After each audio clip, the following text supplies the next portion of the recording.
Oh, freedom. Oh, freedom. Oh, freedom over me.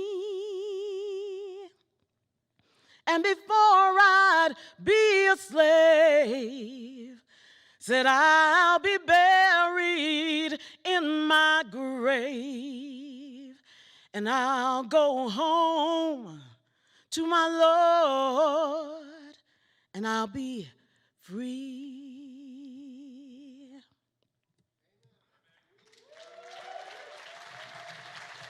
Thank you.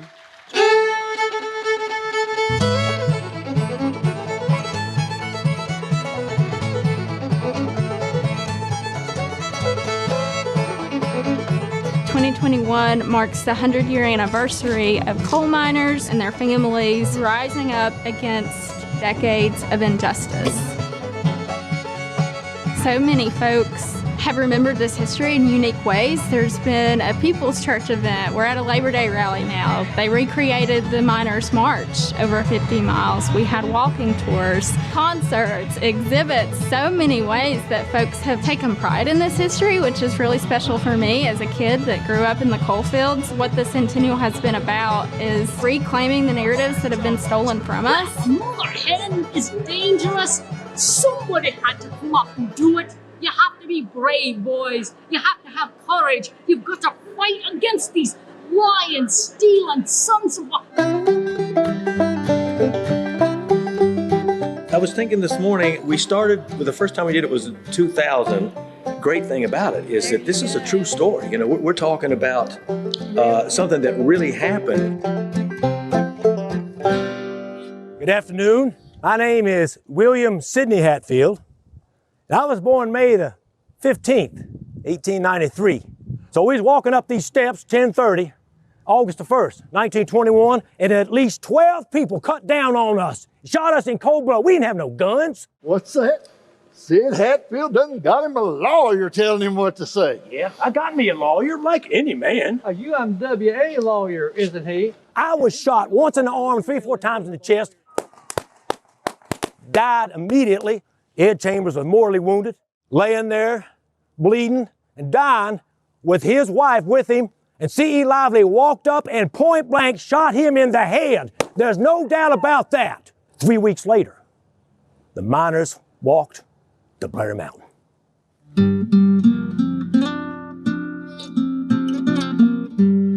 So here's to every miner who dared to take a stand, who lived to feed his family and died a Union man.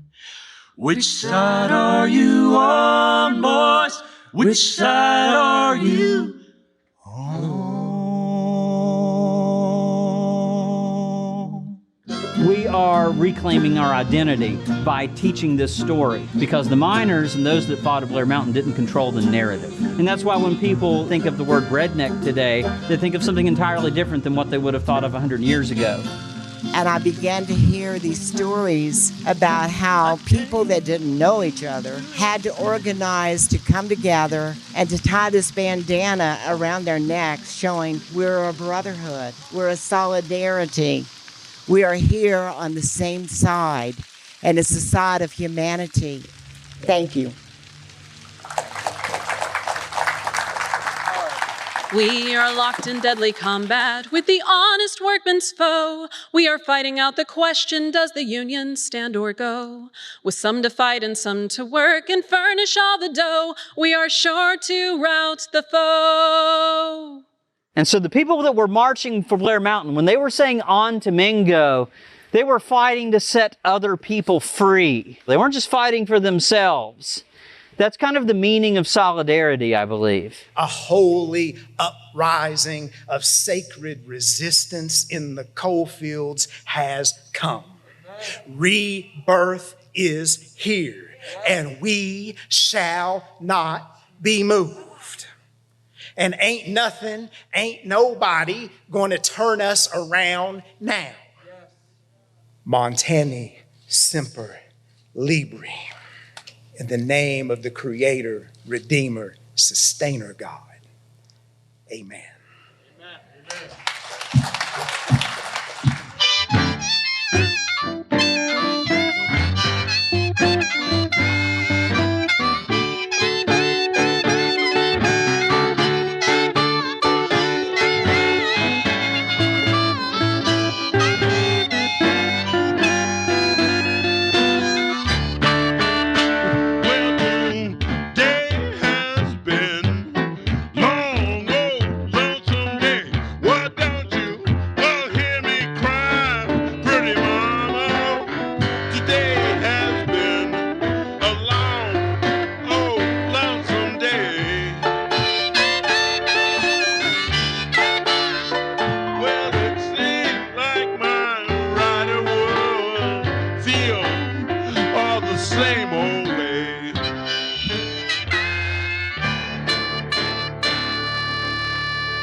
All right. Thank you so much.